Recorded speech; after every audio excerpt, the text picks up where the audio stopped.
Bolt your windows. Lock your doors. Check your closets. Look under your bed. And then prepare yourself. For it's another episode of Dark Night of the Podcast.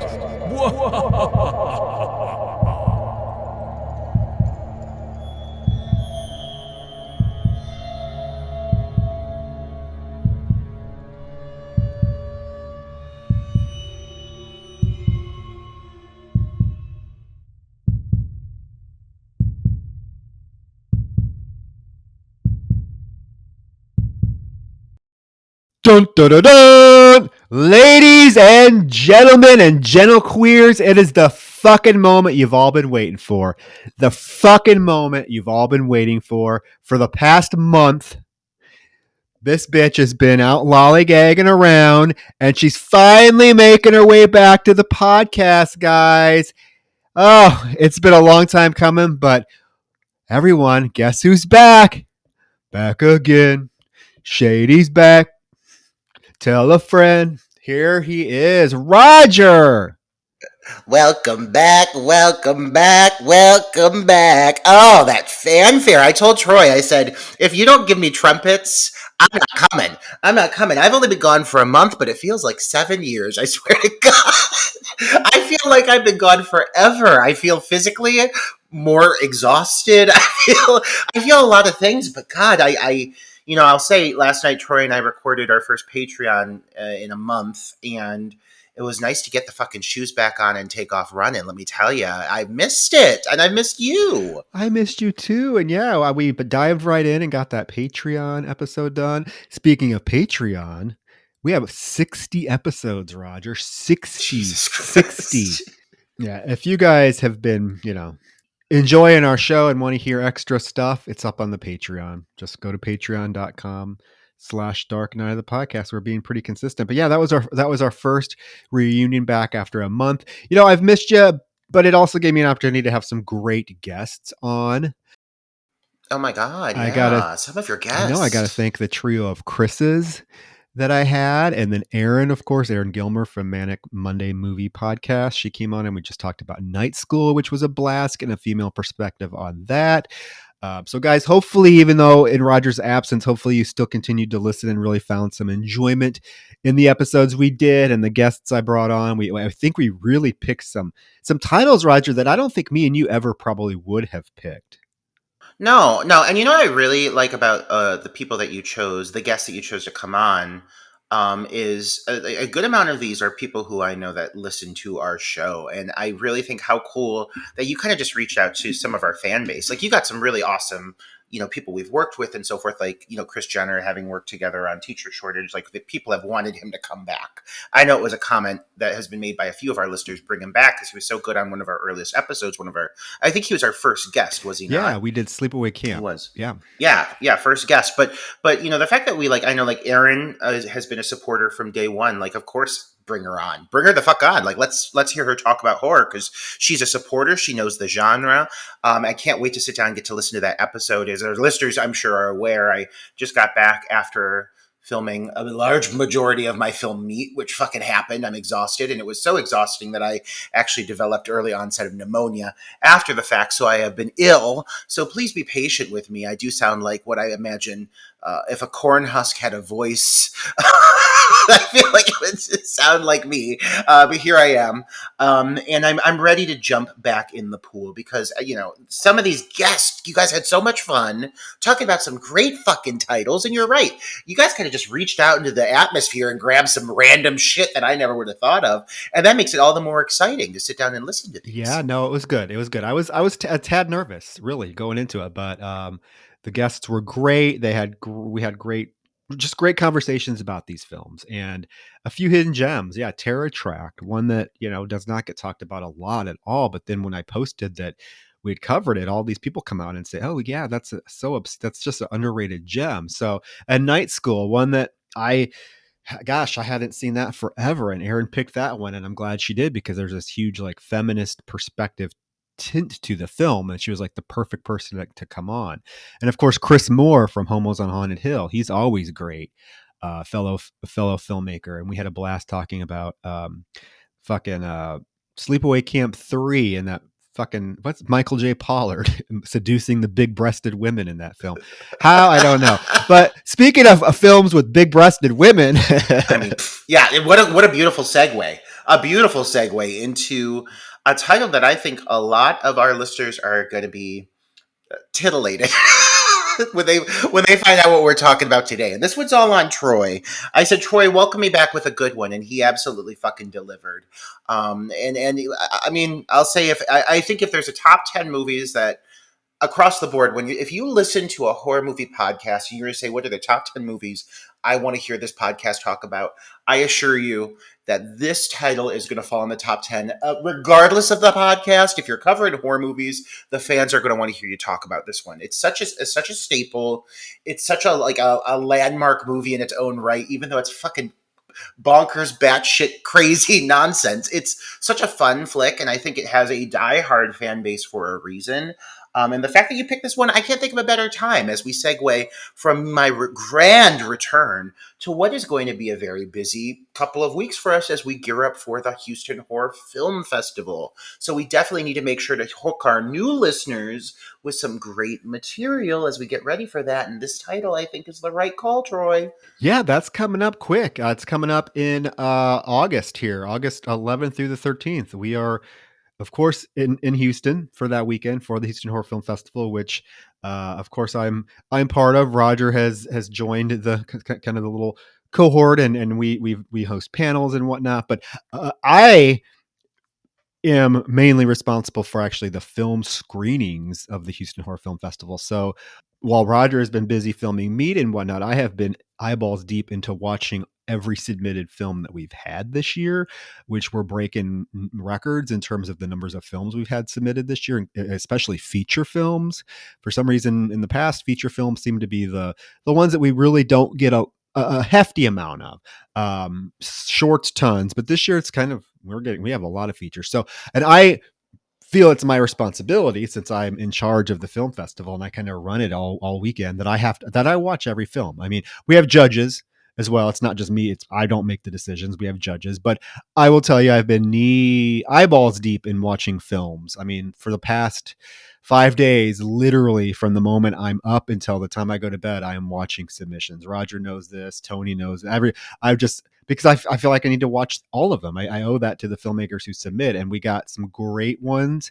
Our notification date is coming up here real quick. So yeah, that's been my life. So it's been that and the podcast, and I did have make time for a little road trip, which was a lot of fun. But yeah, things are getting fucking serious. And yeah, this film, Roger, I think you're right. It is one that is kind of a staple in the horror annals. And, I remember it from a kid from the VHS days because it has that very memorable VHS box art of the shopping bag, with the arm and legs and whatnot coming out of the bag and the blood and all that stuff.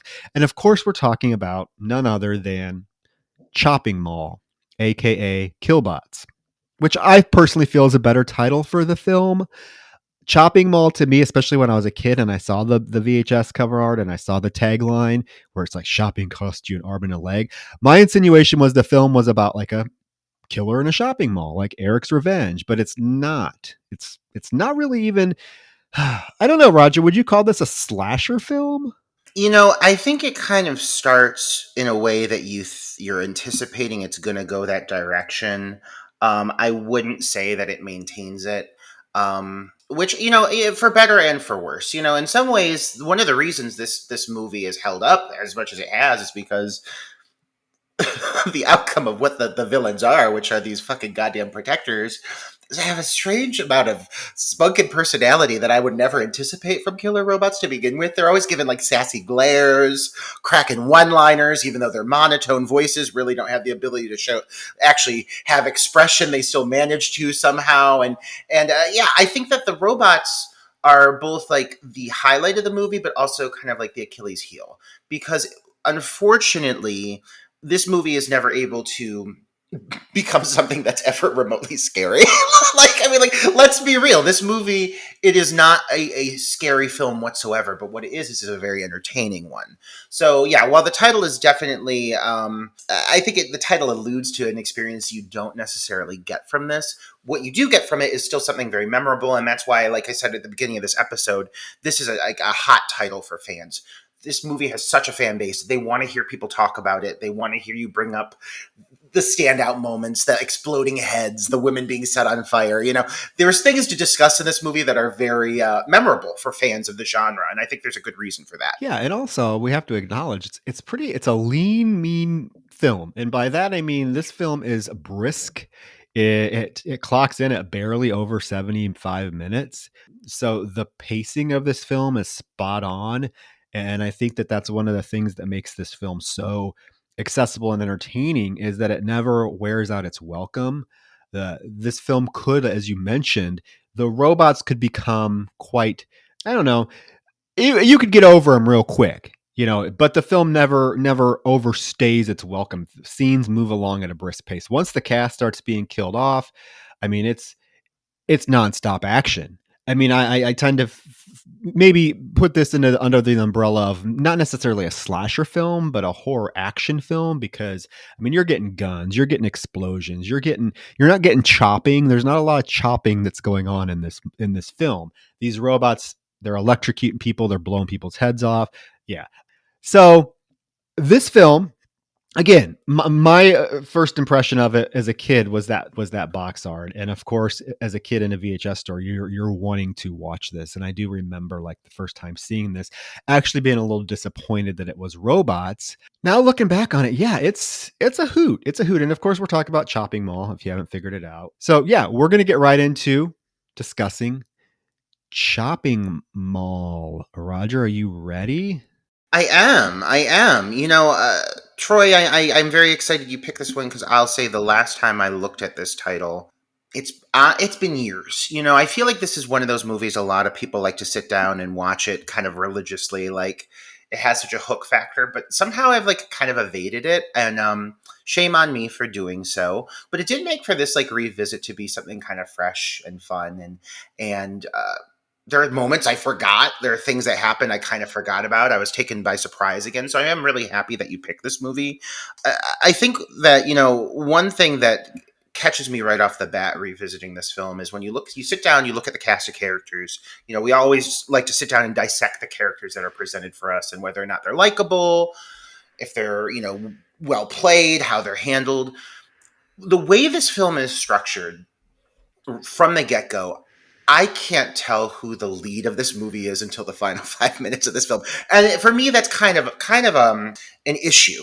It ends up being that it's Kelli Maroney. God love her. I've never seen her look worse in a movie. If I were Kelli Maroney, I would specifically be hunting down the costume and makeup and hair team that put together my look for this movie, because I'm not left in a good light, which is a shame. She's a lovely girl, but she looks haggard and tired, especially up against one Barbara Crampton, who is always just radiating light. I mean, Barbara Crampton is stunning in this movie. Kelli Maroney is not, and this is not any of her fault. I love Kelli Maroney, but come on. No, we love Kelli Maroney. It's just the styling.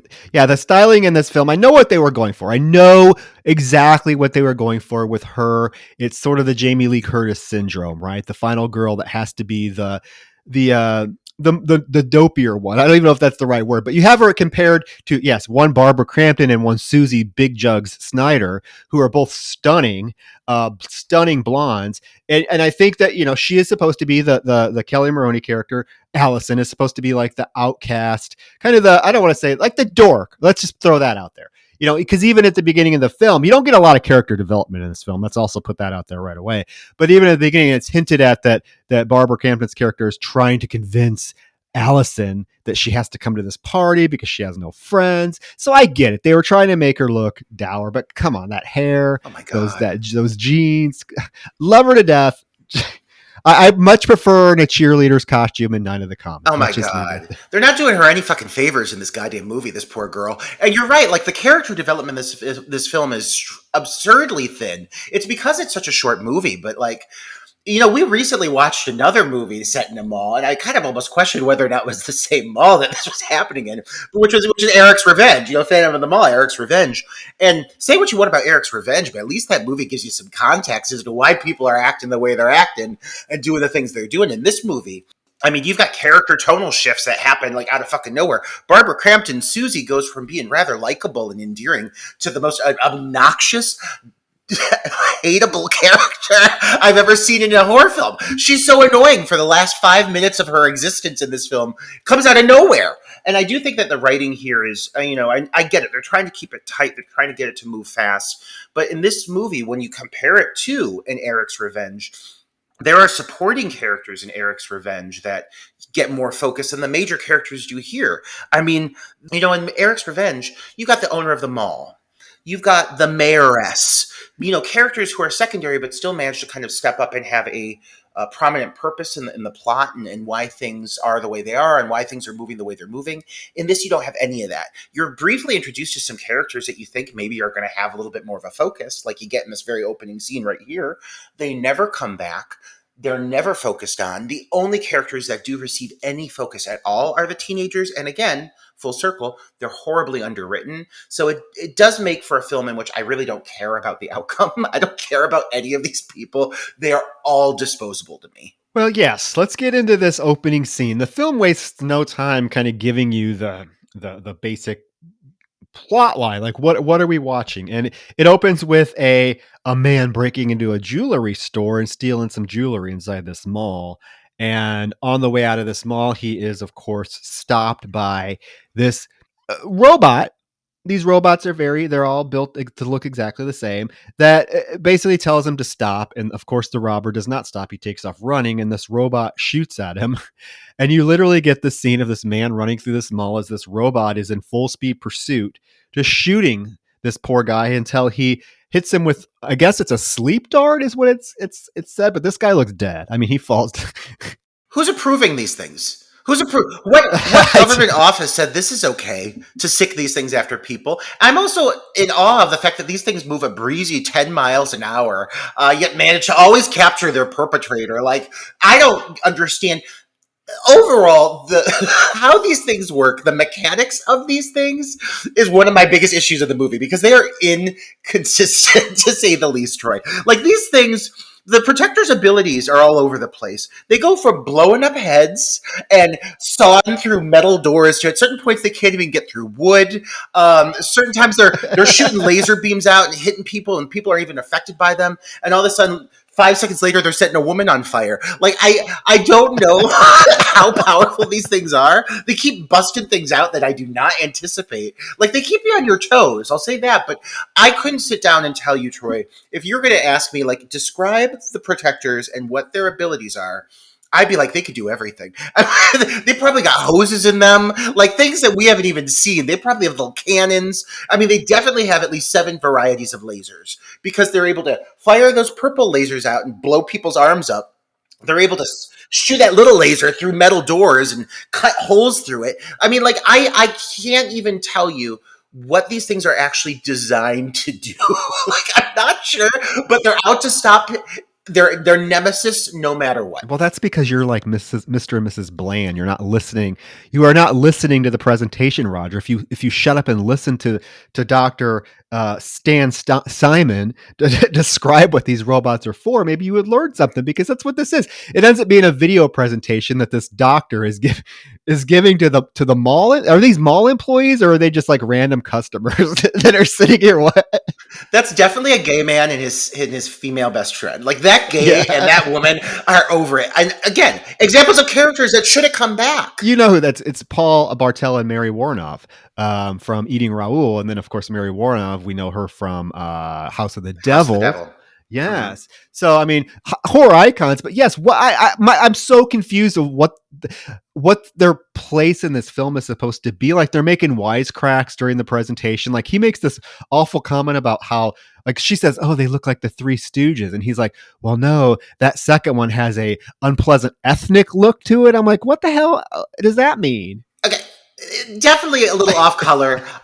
Again, definitely supposed to be a homosexual in his female cohort. Like I can't get over how gay this man is, and she's just glaring at him. They're just judging everything. I love them. I wish they came back. Well, in the credits, they're credited as Mr. Bland and Mrs. Bland. So either their brother or sister, he's the gay brother, or they're supposed to be married. But yeah, he's a flaming homosexual. That's a beard if ever I've seen one. Like, come on now. There's no way those two are married unless it's just for benefits and benefits only. But I think that this scene is a perfect example of one of my gripes with it, the movie in general, because you're absolutely correct. Not only do these two get a moment, but like they're cracking jokes, they're funny. I really anticipated them to be like major supporting characters. You never see them again. And then, like you mentioned, the doctor that's giving the speech, and the fair little blonde pixie woman that comes up and introduces him, who I also thought she was going to die at some point. She's not Morgan Fairchild, but they're sure trying to give us a Morgan Fairchild moment with all these blondes on stage. But like I was anticipating all of these characters kind of being woven into the storyline, and it's set up in such in a simple way to do so. Like, I mean, come on, it's the fucking doctor behind the creation of these things. Absolutely deserves to die. Why wouldn't he be a plot point in the story? And they just never ever revisit any of these people, and it does feel like a wasted opportunity. Well, this doctor is explaining that these are the new mall security guards. There's 3 of them: Protector 1, Protector 2, Protector 3, and they are going to be securing the mall to make this mall, the Park Plaza Mall, the most safe and secure mall in the state. And of course, some of the audience members, these viewers, are concerned about, like, what about like people that work late in the mall? And he explains, oh, well, look, he turns one of them on, and each mall employee is apparently given a badge that you show to this robot that lets it know that you actually belong in the mall. So that's fine. Mrs. Bland stands up and she's like, these things seem awfully violent. If they're protectors, who are they protecting? Because that guy looks pretty dead. And he's like, oh no, they don't kill. They just detain with a sleep dart. So you're letting robots that have darts in them just roam around the mall. I don't know. I don't know in what world this is a good idea. If they're winning, then why are they blasting lasers out of their faces? Like, how is it even part of what's being offered here? Why do they have lasers? I don't understand. Why do they... Troy, the badges. I got to touch on the badges because so quickly this goes awry. I mean, like, the badges, you're telling me, like, I'm an employee. I walk in. I forgot my badge. Are you telling me that I'm going to be sleep darted and detained simply for not having a badge? I mean, like, there's got to be another, like, an alternate method of proving my identity before these things just fucking kill me. And then, I mean, come on. And another thing to acknowledge, not only do they have these fucking robots roaming around, they also have these gigantic fucking metal security doors that look straight off of the Rancor pit from Return to the Jedi, where these doors just have these fucking massive doors that look like they're from the year 3047. Shutting and closing, and people look around like those are normal. Like, come on, is this not supposed to be 1980? What, 1984? Like, what are these doors doing in here? Like, was it a I don't know. Is it supposed to be a package deal that the robots come with the doors? I mean, the design alone, like, come on, the design of those doors is so aggressive. Well, he assures the audience that Park Place Mall is going to be the safest mall in the country, and absolutely nothing can go wrong. Okay. These things being introduced to the public, something goes wrong. Just to make sure listeners are on the same page. How quickly this goes awry, Troy, is problematic. It did not take much for these things to become sentient. I'll say that right now. It took some lightning. Some really well-placed lightning attacks. Like this lightning that's happening that nobody's acknowledging, by the way, it goes on for like 20 minutes, and it's like the city is being ravaged by lightning. Like, it's striking everywhere. Oh, well, okay, can we now talk about this opening credit montage? This child that gets trampled by this crowd with his ice cream in the elevator, who's getting suffocated against the wall with his ice cream cone. Yeah, these credits are very of the era. There's some wonky, funny, fast-forward sequences, but it definitely sets the tone of what's to come. I want to know, why are there broads parade through the mall in bikinis. Troy, this mall's got everything. There's so much is happening in these opening credits, I can't keep up. You've got adults fighting children over arcade games. You got a full-on bikini pageant happening on the one floor. You got infants on skateboards, casual collapsing in elevators. You got that Ellen DeGeneres-looking woman who's living in fear as she tries to navigate through that fucking that goddamn cafeteria. That poor woman holding a tray that's much too full. Like there's like 25 Diet Cokes on this tray. She's trembling. She finally makes it to the table. Of course, she spills it all over people. How could she not? You got babies on skateboards rolling by her. Oh my god, that poor woman! Yeah, they make it a huge ordeal of her walking through this food court with this tray, and people are trying to bump into her. And she's getting the crowd pushing her all around, and she's struggling with that tray. I don't know. I just want to know why this mall has women in thong bikinis parading around. Unacceptable for the children. Think of the children. Oh my god, these women and that guy on the escalator just gawking at all of them as he comedically collapses. We can't have drag queens, but we can have women in thong bikinis with their bosoms hanging out. We can have them parading up and down the mall, and they're wearing sashes that are like, oh, furniture sale. Who picked an active mall for this event to take place? Like, oh, okay, we're having the Miss Bloomfield 1984 pageant. Let's pick the shopping mall at 2 p.m. on a Sunday and have everybody there while all these broads are strutting all around with their cheeks hanging out. Is this what happened in the 80s? What year was this, Troy? What was this? 1984? Was it? I think this came out in 86. Okay, my year of birth. Okay, that explains a lot. Things have changed. 1986 it came out. Yes. So we get a lot of going on in this mall. This is happening. It's but it really is. I think we had this conversation in our Phantom of the Mall episode too. That it harkens back to days when malls used to be important. They used to be the place to go. When I was a teenager in the 90s, it was the place to be. Like, that's what we would do on the weekends, go to the mall, and there was all kinds of shit to do and see. Unfortunately, now malls have become sort of, almost obsolete with online shopping and big box stores. So it was a little bit nostalgic, seeing some of this take place, because it does make you remember the days when malls were like a destination, right? Yeah. Even for bikini pageants, apparently. And this child with the ice. Where's this child's parents? He's on this elevator by himself with this giant fucking ice cream cone. The whole people come in and trample this poor kid. And when they leave, he's just standing there with ice cream. Where's his parents? I thought he was going to be the first victim of the movie. I mean, I seriously thought that they were going to walk out of that elevator and his remains were going to be pressed against the glass in comedic style. But he survives it. This whole place is just out of fucking control. There's way too much happening at this mall. They go to this diner, the diner where the two of the female leads work. You got Susie, Barbara Crampton, and then you got Allison, which is the dour. Absolutely just frumpy and unpleasant looking Kelli Maroney with that horrible hair. And they work at this goddamn diner, and you think the mall is bad, Troy? This diner looks unsanitary. This man's shirt caked with what appears to be crusted mud all over his chest. This place looks disgusting. He's smoking a cigarette while making the food, like right over the food, just smoking the cigarette. I'm wondering if this is the restaurant that Mr. and Mrs. Bland are supposed to own, because if you remember in the opening, he said something about, oh, maybe we should get some of these robots for the restaurant.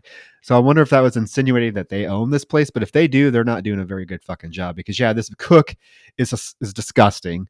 Okay, you got this morbidly obese man in the corner with literally 12 cinnamon rolls piled on a plate. Eating butter. Just eating butter. Just asking, more butter, waitress. I bet you he's just putting the sticks of butter on his tongue and eating them. Oh my God. But yeah, you get a little bit of, I would say that, and it's slim. It's slim pickings here, but whew, I would say maybe Kelli Maroney and Barbara Crampton are the most, I don't even want to say it, fleshed out characters, because you are right. The Barbara Crampton's character takes a huge turn in the film. She's introduced in this scene as being very bubbly, outgoing. She's fun loving. She is assertive. She's telling Allison, "Oh, you better watch that beach whale over there because he's very handsy." She's just a fun loving character. You love her right away.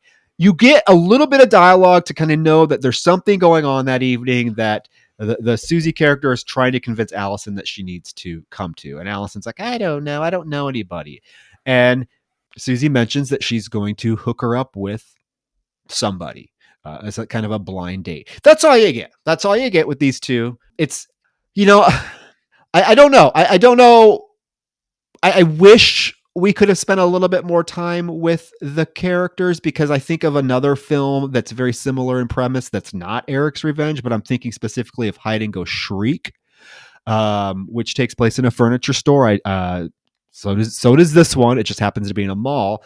But you spend a lot of time with those characters and you get to know them. Some of them emerge as being more likable than others, but you get to know the characters. And this one, you don't. And just when you think you could maybe get some nice character development, the character's killed off. Well, and then the thing that really irks me about that, what you just said, Troy, is it's not like this movie didn't have the running time to accommodate it. Like, it's like a breezy, like, hour and 15 minutes. Like, this movie is short. It moves really fast to the point that it almost, in some points, feels like it's skimming past plot points. Like, it could have used, I would say, another 8 minutes of just exposition, character development, and setup.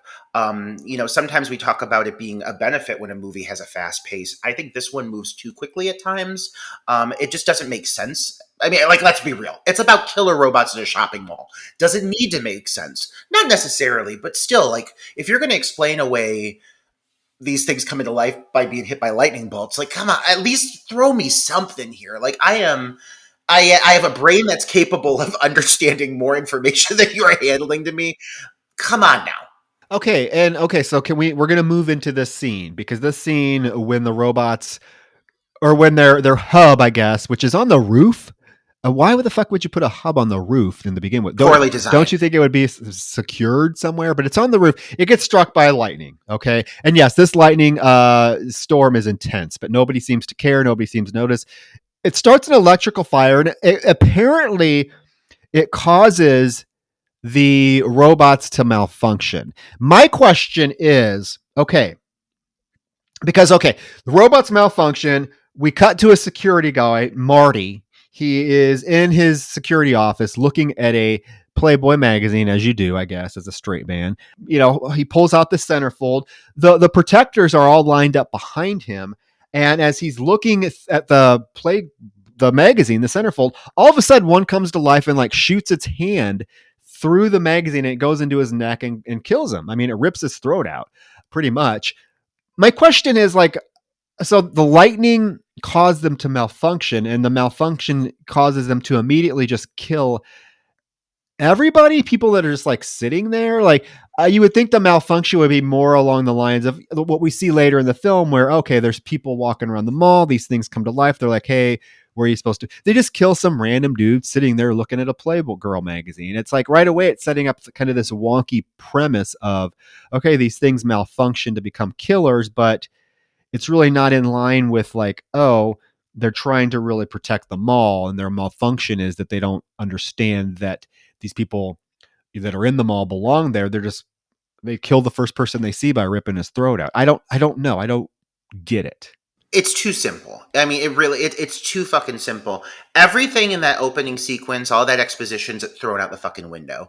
And, and again, I'm going to reiterate, like, this is a movie about fucking killer robots in a shopping mall. Like, I don't need to have lofty expectations, but, I mean, at least challenge me a little bit. Like what you're saying, Troy, here. Like, I mean, if there's something, and if they at least incorporated the badges and had the badges have some form of like override ability or something, like there is nothing at all that's been presented in the setup here that it can be used to stop these things. They are now just bloodthirsty killers with a lust for murder, and it cannot be quenched no matter who you are, no matter what you're doing. And it's like instantaneous. And I guess like one of the letdown aspects of all of this is with it being such a simple premise, a simple setup for why these things do what they do. It's literally a matter of lightning bolts hitting the fucking hub that nobody acknowledges. Like, again, this lightning storm is insane. No one says a fucking word about it. No one notices it. Nobody cares. If this is going to be the setup, like, at least like give me like a little bit of like slow burn suspense with it or something, like where the things start coming to and you start to realize that they're apparently sentient and can make choices for themselves. And, it literally, it goes from 0 to 60 so fucking fast that you're trying to kind of catch up and figure out exactly what just happened. Because you're right. You're maybe 10 minutes into the movie. This fucking security guard's already dead. It's a cool effect with the claw coming through the fucking knocker of the porno magazine and busting his throat out. But it's so fast. You're like, wait, why did this thing just do that? Like, I'm still trying to figure out exactly what motivated this shift. That's my point. That's my point. I understand the deaths that follow this particular one because they fall into line with, the robots think that people are in the mall unauthorized, right? But this one doesn't make sense. Either does the next one that we get, but we'll get there because now we are introduced to the 3 guys that work at this furniture store that are setting this up. We got Mike and Greg. Okay. Mike with his fabulous 80s feathered hair. God, yes. Yeah. And then we have Ferdy. Ferdy. That's his name. Fergie. I thought it was Fergalicious girl. Fergalicious girl. Fergalicious grandmalicious. I kept singing it to myself the whole time. I found 3 different spellings of it online. I found Furby, like the little small plush. I found Fergie, like Fergalicious, and then now you're saying furry. I don't know. Ferdy. Nonsense. It's all nonsense. Ferdy. It's with a D. Ferdy. So with a D. Oh, yeah, they can go fuck themselves with that. That's what That's what IMDb says. I don't know, but okay. So right away when he comes out of the back room carrying an armful of swaths of fabric, and he's wearing his glasses, this is the nerd that Allison was set up with because she's supposed to be the nerdy broad, I guess. I don't know. You don't get a lot from these guys. I don't know. These guys are so one-dimensional. You got. I don't. What do you think? I mean, they're talking about the party. There's a Greg and Mike are convincing Ferdy that he has to come to the party. I guess it is explained that they are only inviting him because his uncle owns the store, so they know if they invite him that they won't get in trouble. I don't know. All I can say is, Mike, hot. Hot. This is a good example of a game I like to play with any 1980s based horror film called Cute Guys Bad Hair. It's where you have a group of reasonably attractive men whose overall physical appearance is, I would say, brought down a few notches by the bad hair alone. I mean, all 3 of these guys, their hair isn't doing anything for me, but their faces are pretty good. I mean, even Greg. Greg is definitely like the least attractive of the 3. I'll say Fergalicious is actually quite cute like a button with those little dimples. And talking about dimples, that fucking Mike, he is hot. Later on when he's running around with his fucking fly down and everything, I'm like, yeah, I'm all about that. But yeah, the guys are attractive. They just don't do shit other than complain about fabrics. I kind of want to say Mike was my gay awakening, to be honest with you, because I saw this movie when I was a kid. Like I had to have been, not even in double digits as far as age wise when I saw this movie, and I still remember like Mike shirtless. I think is when I knew I was a homosexual little boy. I guarantee you, because I stuck with me like hot. Him smacking that gum throughout the whole movie. Oh, those dimples! I can't stop. I want to sit in those dimples.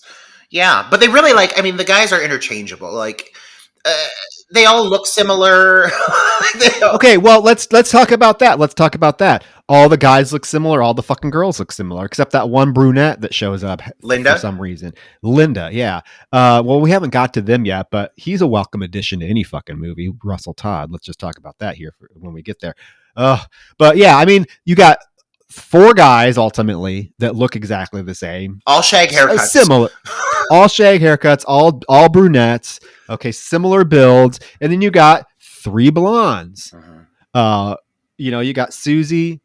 Who's the other blonde one? You got Susie, you got Allison, and you got Leslie.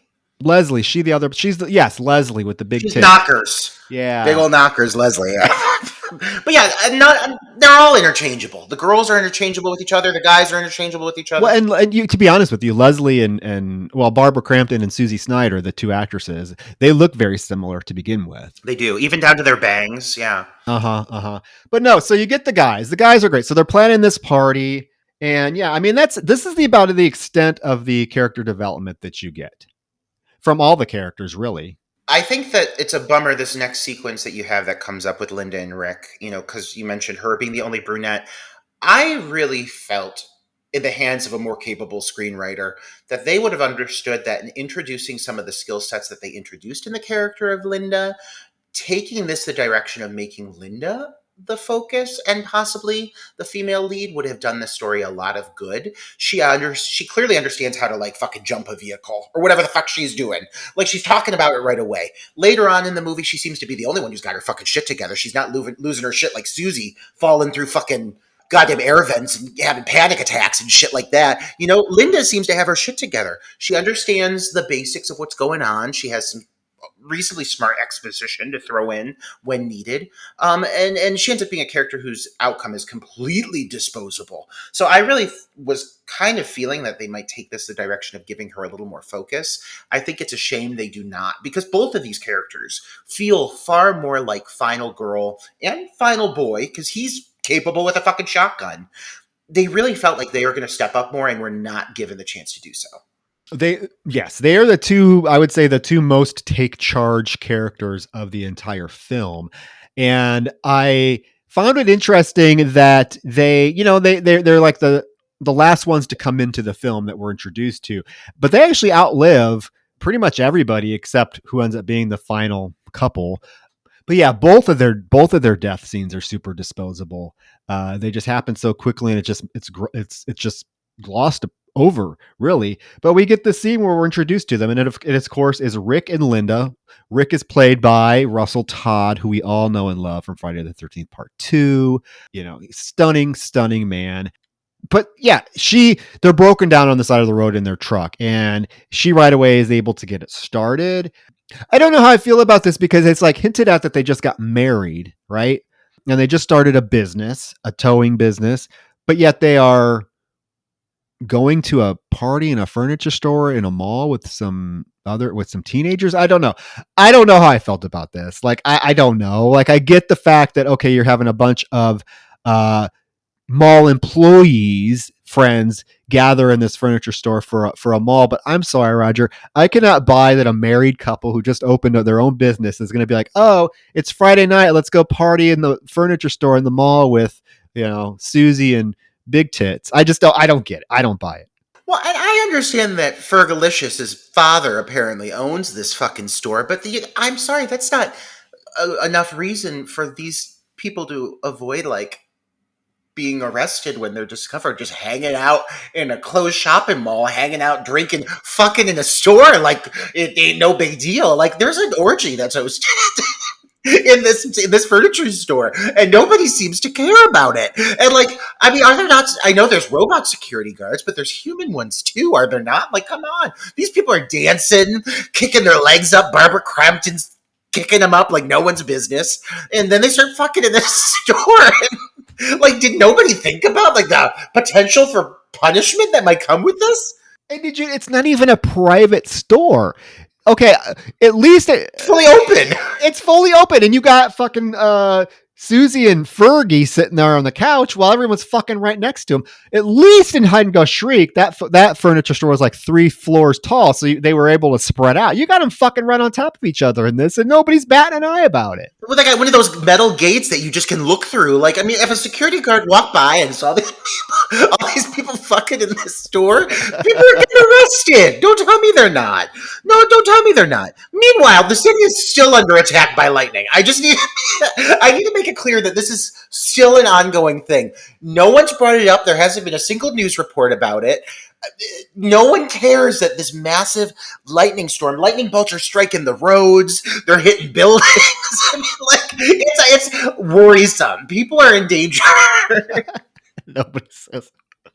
Well, I do. I mean, Rick does question for a second. He's like, "Do we really have to go to the stupid mall thing?" And she's like, "Oh, come on, it'll be fun." He's like, "I don't know." And when she does take out a bra, and she's like, "Oh, well, I guess I won't have a use for this." It's like a white granny bra. It's not lingerie. It looks like my grandma's white bra. She's supposed to. Apparently, it entices him because he floors the fucking truck to get out of there to get to the mall. I'm like, come on. And how are they getting in? The mall was closed. I don't understand why this outside couple would do this. It makes no fucking sense. Straight men are weak, Troy. Straight men are weak. You and I would not even step foot in that fucking mall. We know better. We've seen Phantom of the Mall, Eric's Revenge. We're not going in any of these malls after hours.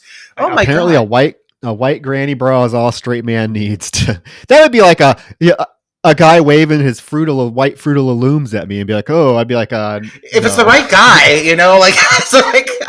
Meanwhile, this man with binge eating disorder just got back from the buffet, and and Marty's dead. So he sees his coworker Marty's platter of food and proceeds to eat that too.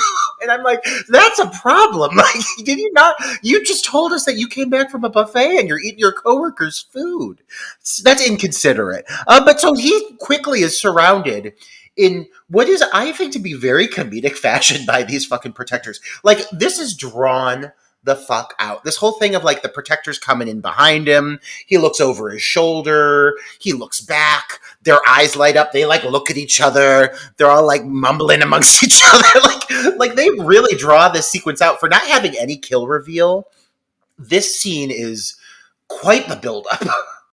It is. It's probably, and I hate to use this word because it's really even not suspenseful, but I would say in this film, it's probably the most suspenseful scene we get. They do allow it some time to breathe. They do allow some tension to build up because he sits at his desk. He's reading the book.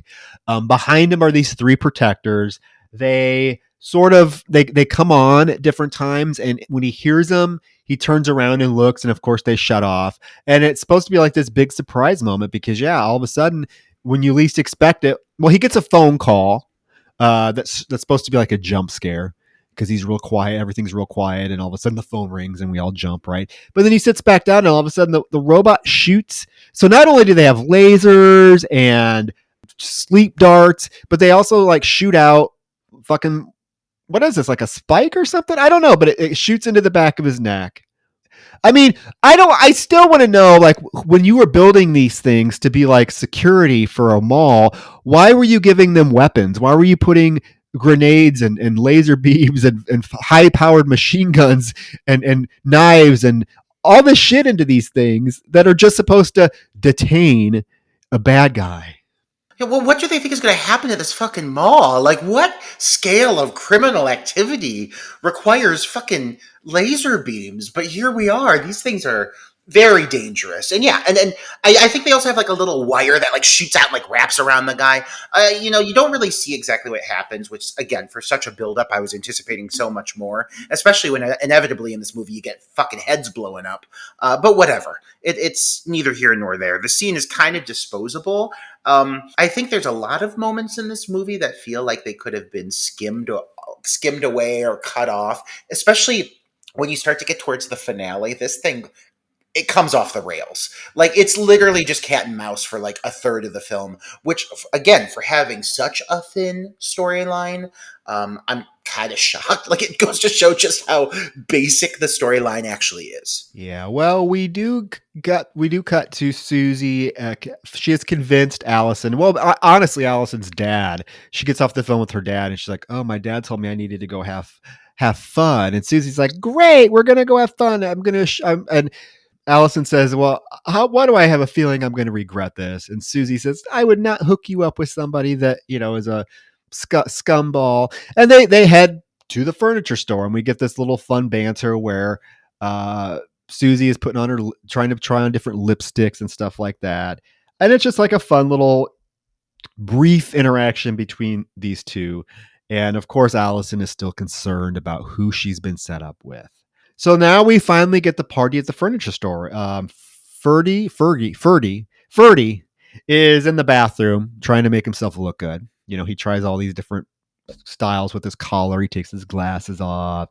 And finally, he just settles on how he looked normally. Doesn't change which at was all. cute as a bud. He was, yeah. Then listen to this song, by the way. It's I believe it's called Street Walking. That street walking, like it's strange selection. But yeah, like so, this party literally just consists of, I mean, standard montage fare of people just dancing. We've seen it a million times over, and I wouldn't say this is one of the more standout dancing in a empty store sequences that we've seen in our time. We've certainly seen much better dance montages, but they give us the song Street Walking, and Barbara Crampton's kicking her legs up. Everyone's having a good time, and they do finally have the moment where they introduce Fergie, they introduce him to Allison. And I will say this is like one of the character moments I do like, where like he's obviously smitten with her. She's obviously smitten with him. It's instantaneous, love at first sight. And then you have this cute little moment between Barbara Compton and Craig where they're like impersonating their introduction, because like they have this moment where Allison sees Furby and she's like, hi. And he's like, hi. And then Barbara Crampton turns to Greg and she's like, hi. And he's like, hi. And then they start going back and forth like, hi, hi, hi, hi, until they make out. But it's like the closest you get to like a cute little like character moment between any of these characters. So I'll take it. It's kind of an endearing little sequence, but you certainly don't get enough of this development between everybody. No, you get the nice reveal of Allison spinning around in her chair and Ferdy seeing her, and yeah, of course, instantaneous attraction, and you even get this sweet instrumental music that plays to just in case we didn't, as the audience, visually see that they're smitten with each other. We have to have that musical cue of this trumpet and soft piano playing, like, "Ooh, these two are in love." Yeah, and then you literally get a scene where Robot 1 comes out into the mall and he is like, Protector 1 now online, calling Protector 2, and Protector 2 comes online. Protector 2 on duty on the second floor, and then they just all come. They're all out on the mall now, and now we get pretty much just a sex montage. I mean, all these couples are going at it, except Allison and Ferdy, who are watching old monster movies on the couch, surrounded by all these other couples having sex. Like, literally. I mean, Crampton's got her jugs out. So does Busty Leslie with her melanous breasts. I mean, these things are out of fucking control. Everyone's just going to town. You can hear the lapping and the licking and the smacking as the two are watching TV on the couch. And I just think, like, oh my God, isn't that like horribly uncomfortable? Like, I would never want to just sit and watch movies as people are fucking raw dogging it behind me. Like, find another room. Like, I mean, God, you're in a fucking mall. Can't you just go to another display and try to avoid the rough sex happening behind all of you? But they seem fine with it. And they're just sitting there watching the sci-fi. I mean, obviously they're unfazed because they're falling in love. But it is a really, really awkward scenario when you realize, like, literally this party was simply being hosted so all these people could fuck in the same room together. Was that the game plan all along? Like, when they sat down and they were like, let's figure out a time that we can sneak into this empty furniture store after hours and utilize the beds that people like lay on to test like the texture of the mattresses. Like, you're gonna just fucking tell me you're gonna go and plow it out on that mattress right over there that my grandma might be laying on tomorrow when she goes mattress shopping? Like, it seems like a horribly constructed plan. There's nowhere else you could rent a hotel room.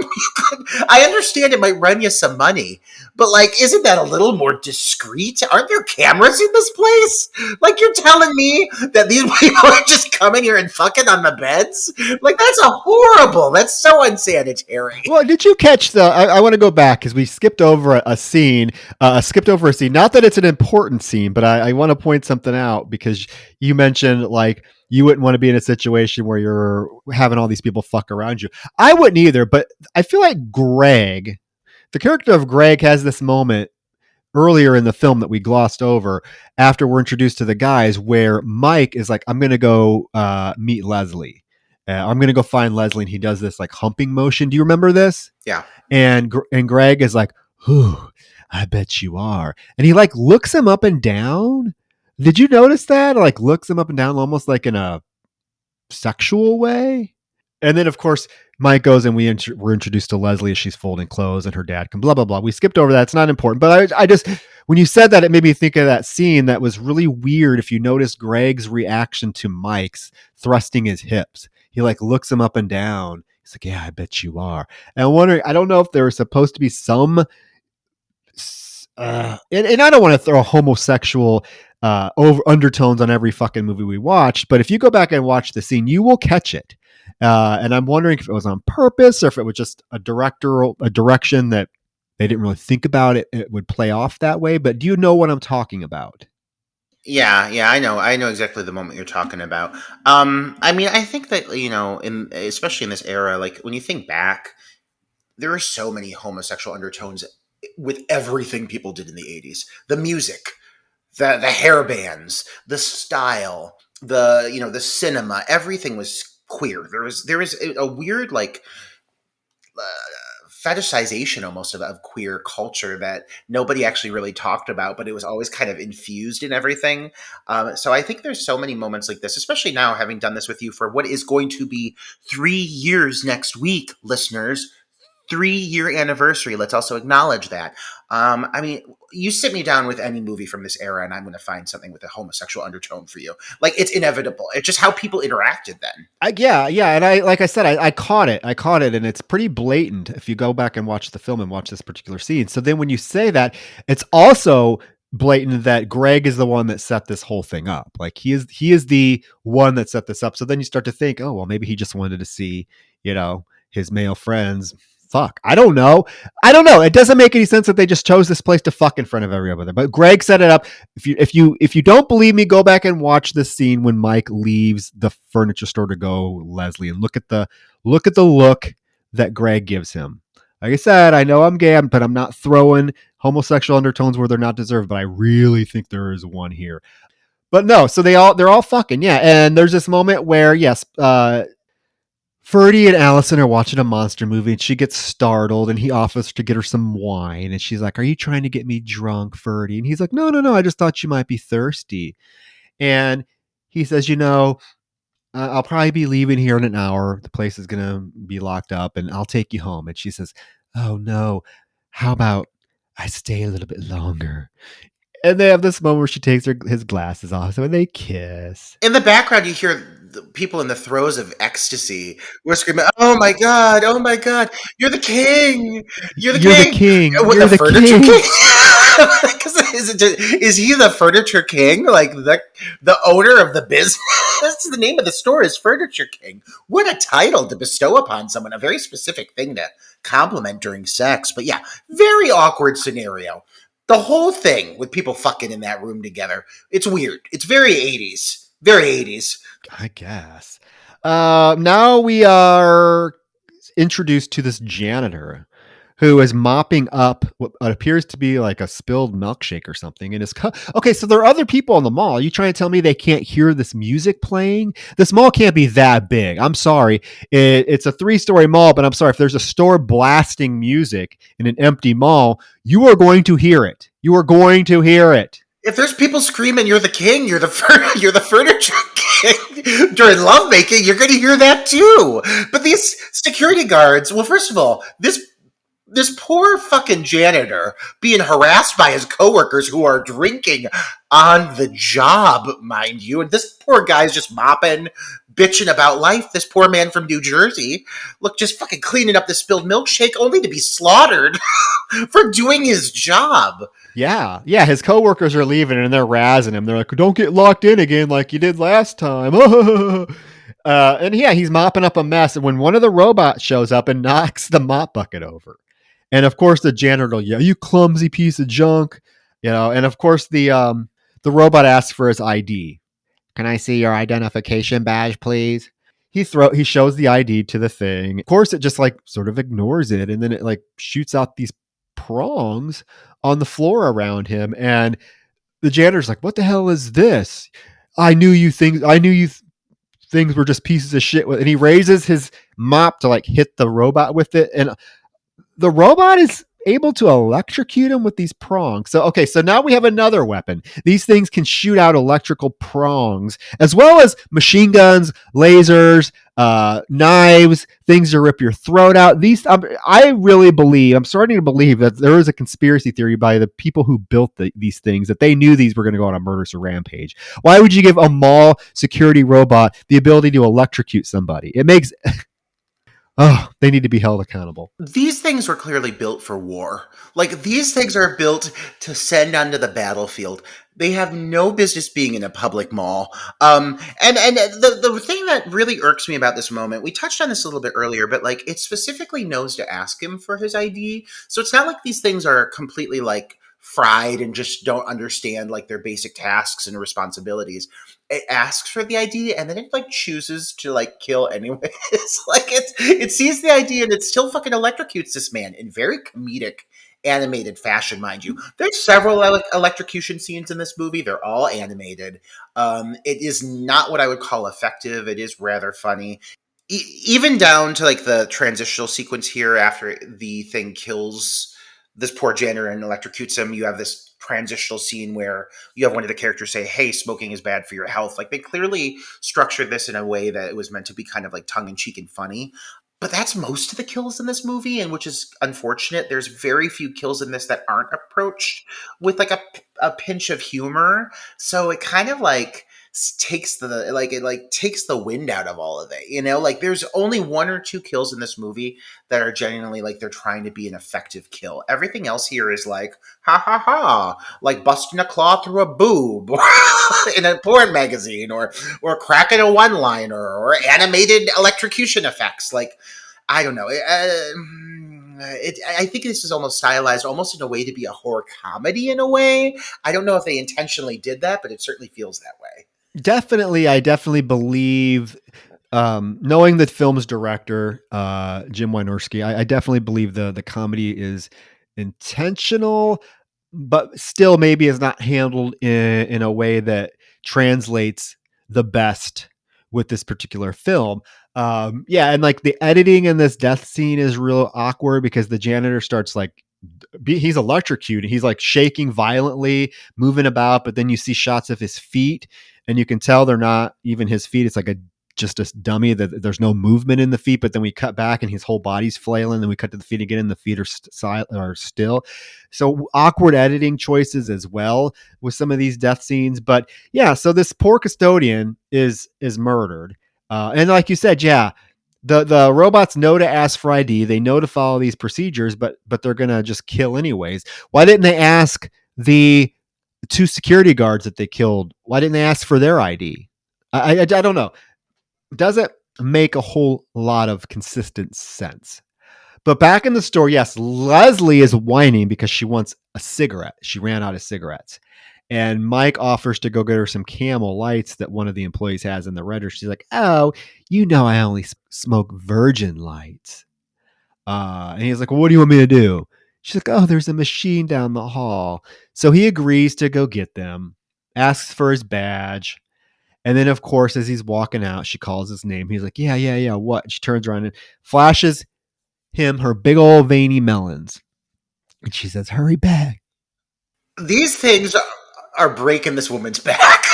Like, these fat sacks are offensive. I'm sure there are people out there who find these things appealing. Straight men, I'm assuming.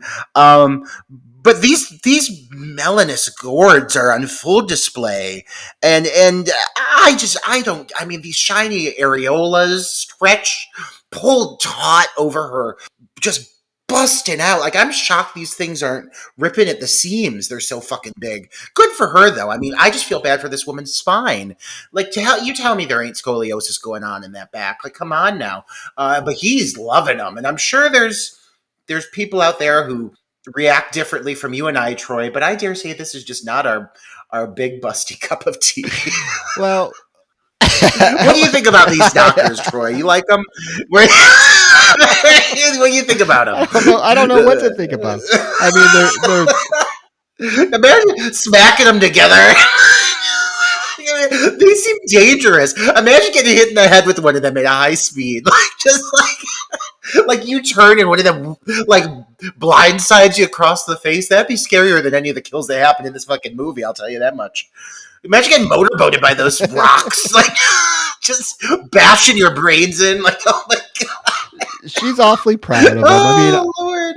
They don't do anything for me, but I found Barbara Crampton's breasts to be much more demure looking, big but not as saggy and flappy as these looked.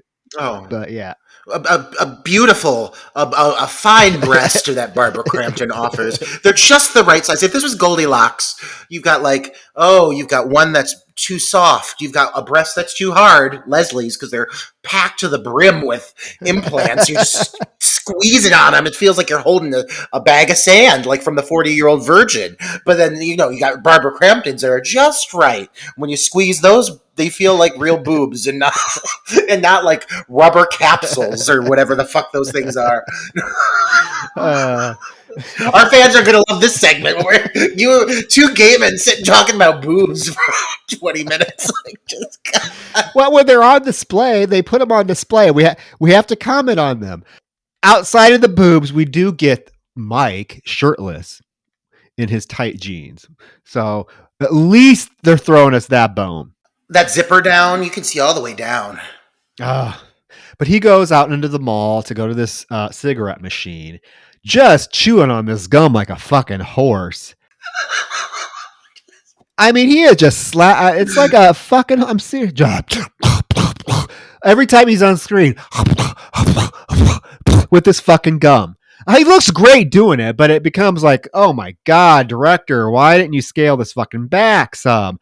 I gotta say, of the actors in the film, he probably, I don't know. Do you want to say the best in terms of a film like this? But I think he adds little quirks to the character that make him endearing, like little eyebrow raises, little eye rolls, little things that he does that I think weren't necessarily necessary, but gives this character some, I don't know, dimension that the others really lack.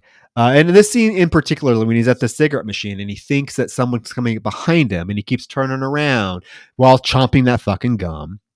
And then he hears the phone ring and it startles him and he answers it and rolls his eyes. And he's like, no, Jamal, nobody has any messages for you. He's very endearing. I really wish we would have got some more time with him. But after he answers the call and he turns back around, that fucking robot's there. And it's like, can I see your identification badge? Of course he takes it out because he was smart enough to ask Leslie to give him his badge before he left the furniture store. And he shows the fucking robot his badge. And what does it do? It responds by like throwing its little arms up, almost like crab pinchers. And it's like, rah, rah, pinching its little fingers together and it goes after him and it shoots him with one of those fucking sleeping darts, and he's like, you weren't supposed to do that, and he falls on the floor and it goes over and rips his fucking throat. Well, first I have to agree that these things do look like Mr. Krabs from SpongeBob. When he gets frustrated and throws his little claws up, it's very similar, down to the shape of the body. By the way, very Mr. Krabs. Yeah, I absolutely agree with what you're saying about Mike. He's the only character that seems like he took any initiative with creating like personalized character quirks. I think that like if you were going to sit down and be like, this character falls into this trope, he would definitely fall into what would be like the quote unquote douchebag trope. But he doesn't have any douchey moments, so because of that, he just reads like he has more charisma than everybody else. I think they're really trying to make him feel cocky, but he comes off as just confident, and that confident helps here when none of the other characters have any other traits to define them. At least you can look at this guy and be like, oh, he's definitely like the most like self-assured of the group. It is totally a bummer that he's the first to go because he's great to look at. And this whole moment here, like this buildup of him at the cigarette machine, like it's actually quite a nice sequence. There's like a lot of slider movement, like it's gliding past him. There's some really great buildup music. And then, yeah, it ends up with this whole moment where he's confronted by the robot. And you don't know exactly what happens. Obviously, this is done on purpose because Leslie does come into play with those big old fat gourds, just waddling up on him and finding him dead here in a moment.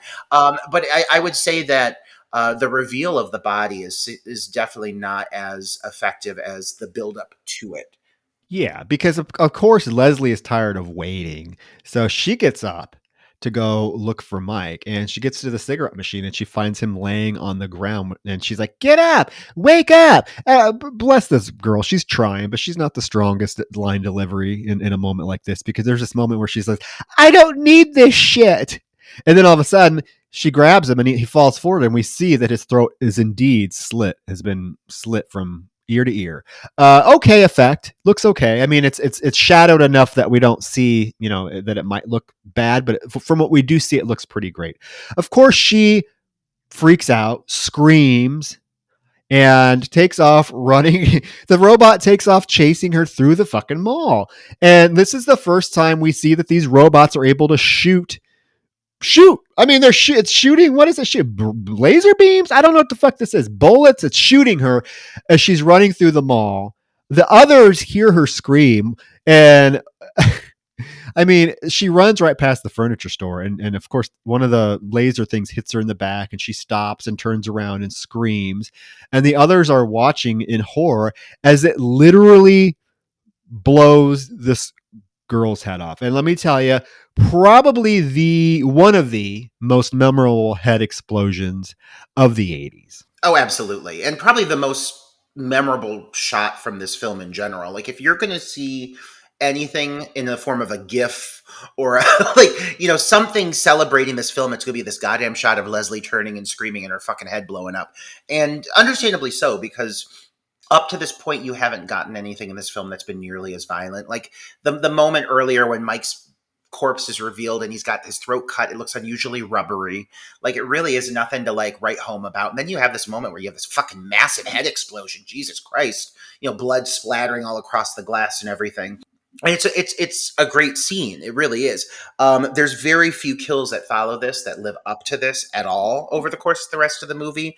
But for this moment alone, I have to say, this is a standout sequence. Poor Leslie really does get the fucking worst of it too. I mean, this poor girl's getting shot by these fucking lasers. And yeah, where did these lasers come from? Did lasers like this even exist in the 80s? Who came up with this technology? These purple fucking lasers that these things can shoot out of their little cannons. And here's my issue with the inconsistency. Sometimes people are getting hit by these lasers and they're just like, and all of a sudden they're blowing heads up with them. Like, what do they have? 5 levels of power and top power. It's going to be the head explosion laser. You better watch out for that one. Because nobody's talking about how inconsistent these fucking robots' powers are. Because here in a moment, they chase them all into the fucking store. It's automatic mayhem. People are screaming. These things are shooting lasers everywhere. And they trap them in a closet coming up here. But they can't even break through the fucking wooden door that they use to trap themselves inside. Yet they're still fucking busting through windows and blowing heads up. I mean, I do like the sequence of just the all-out mayhem that erupts after Leslie's head is blown off, because all of the other robot comes down, Protector 2 comes down to join the fray, and they blow out the window of the furniture store and literally go into this furniture store, and we get a good minute of just chaos as these things are shooting their lasers through the store. We get fucking Ferdy and Allison thrown over a couch and crashing into a fucking glass coffee table. We get beds being blown up and feathers flying everywhere, TV screens being blown up, before they finally get into this back room. And once they're in the back room, these things all of a sudden have a hard time even getting into the door. But what they do is, I guess, they unleash the metal doors that we saw at the beginning, because all of a sudden all the metal doors close throughout the mall, and the group even hears the metal doors clanging shut. And Allison's like, "What's that noise?" And Greg's like, "What's that noise? It's us being fucking trapped in here until 6:00 tomorrow morning." So they are in this back room trying to figure out what the fuck to do. The robots are outside. Allison notices that there's a vent, an air vent in the ceiling. And Greg is like, "Yes, if you guys can get to if we can get to the parking garage, we will be home free."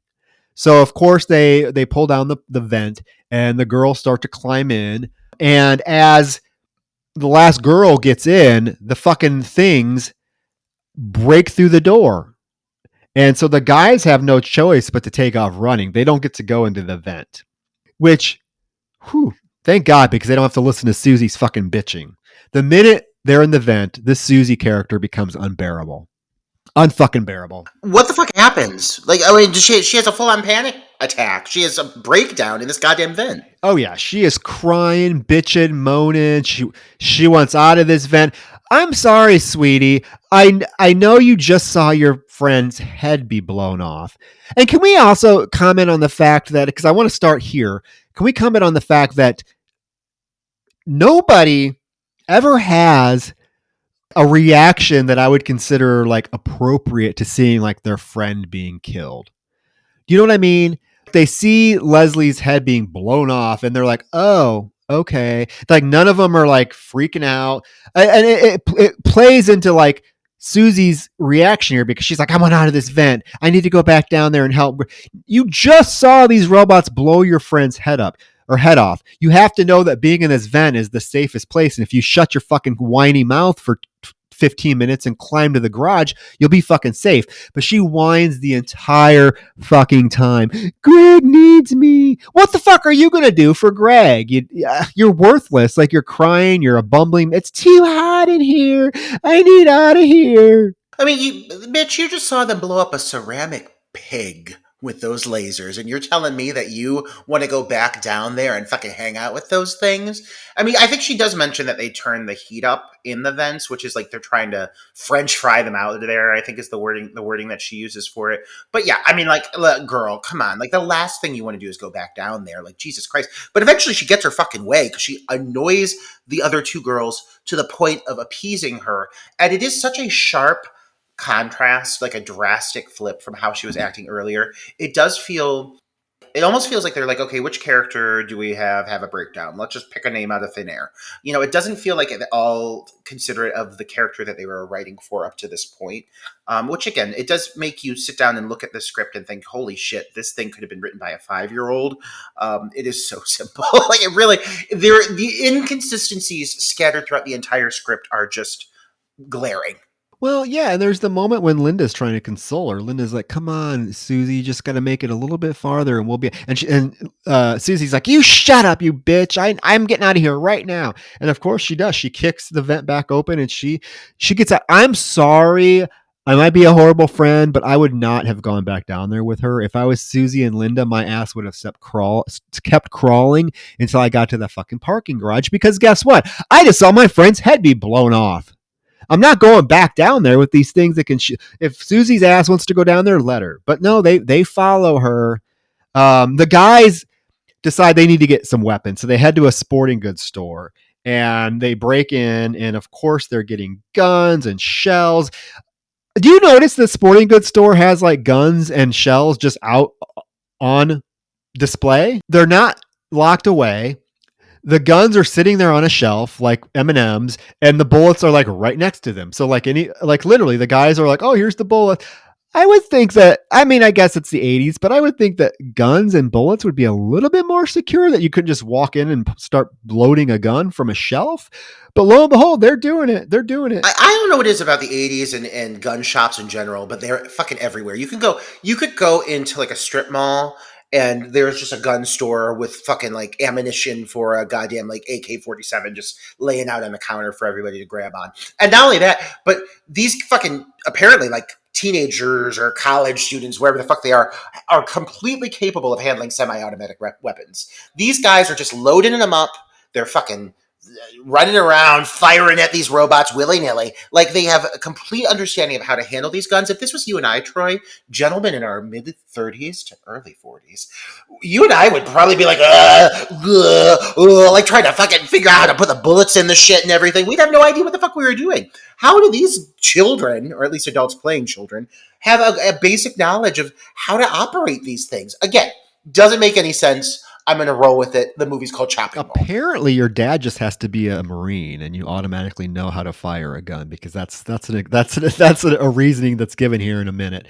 But no, they grab all this stuff and they emerge from the mall, and they get their badass moment where even you get this dramatic music playing as they emerge from the sporting goods store, each wrapped with machine guns, and even Ferdy's carrying a propane tank, and they get their moment because Rick shoots the gun into the air to get the robot's attention, and sure enough, protector number one shows up, and they have a shootout with this fucking thing.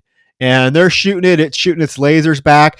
I don't understand how these things somehow can have good enough aim to blow a woman's head off, but then it has 5 people standing in front of it and it can't hit one of them. They're in a line. Like the men are just standing there in a line, and this thing is like shooting between the legs. Like it is doing everything but actually hitting its targets. And understandably, these men are able to overwhelm and destroy one of these things quite easily. Like the first robot to go is blown up pretty quickly. They got all those goddamn canisters of fucking kerosene or whatever the fuck those things are. Like they've got like 40 of them. They're all running around with big old canisters blowing shit up. At least these guys prove themselves to be somewhat capable, like right off the get-go, right? Yeah, they blow it up. They get it close enough to Ferdy is able to roll that propane tank at it and shoot it, and it explodes. So the guys then, after they shoot this robot, they try to go up to the next level, and then kind of have to pry the elevator open, which comes into play here in a minute, where they kind of rig the elevator to be a booby trap for one of the robots. But the girls, Linda and Allison, have appeased Susie, and they all are down from the vent. And Susie thinks she needs to go help Greg, who seems to be doing perfectly fine without her help. But Linda, sensible Linda, is like, if we're going to go, we better take some protection. So she sees some gasoline cans and proceeds to make like Molotov cocktails. These are the biggest, most awkward Molotov cocktails. These jugs of fuel with rags hanging out of them. Like, imagine trying to throw one of those, Troy. You'd have to do like a shot put, like spin and a launch to get that thing to like make any distance at all. But apparently they're throwing them around like it's nobody's fucking business, these goddamn Molotov cocktails. There's also a line definitely worth acknowledgement where after they kill the first protector, the boys run up to it and like they look down at it and you don't even see like what they're referencing, but like I think it's Fergie's like, "What's that?" And Rick says, "Robot blood." And I'm like, "Do you mean oil?" like what? Like you don't even see it. So is there like a specialty fluid coming out of this thing? I'm sure it's probably just oil, robot blood. Okay. But yeah, so we're all building up to this big old moment where like the teens are waging war on the remaining robots, the protectors. You got Rick in that fucking elevator getting ready to blow it up. You got the girls running all around, fucking kerosene Molotov cocktails.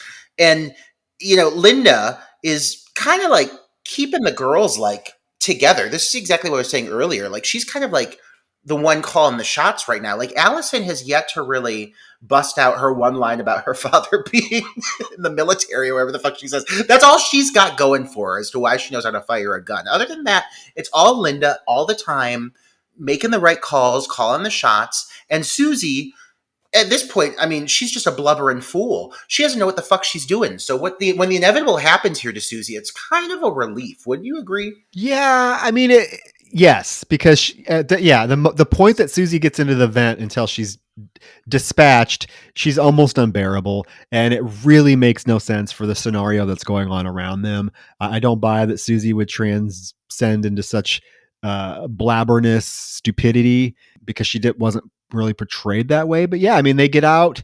Protector 1, we got to mention the robot that the boys think they destroyed actually is not destroyed. It kind of gets back up and comes back online, and it goes and like hides in the corner. So as like the guys are up on the elevator trying to rig it to make it a booby trap, the girls leave and they're out in the mall when Protector 1 that was hiding basically comes out of its hiding place and starts chasing them.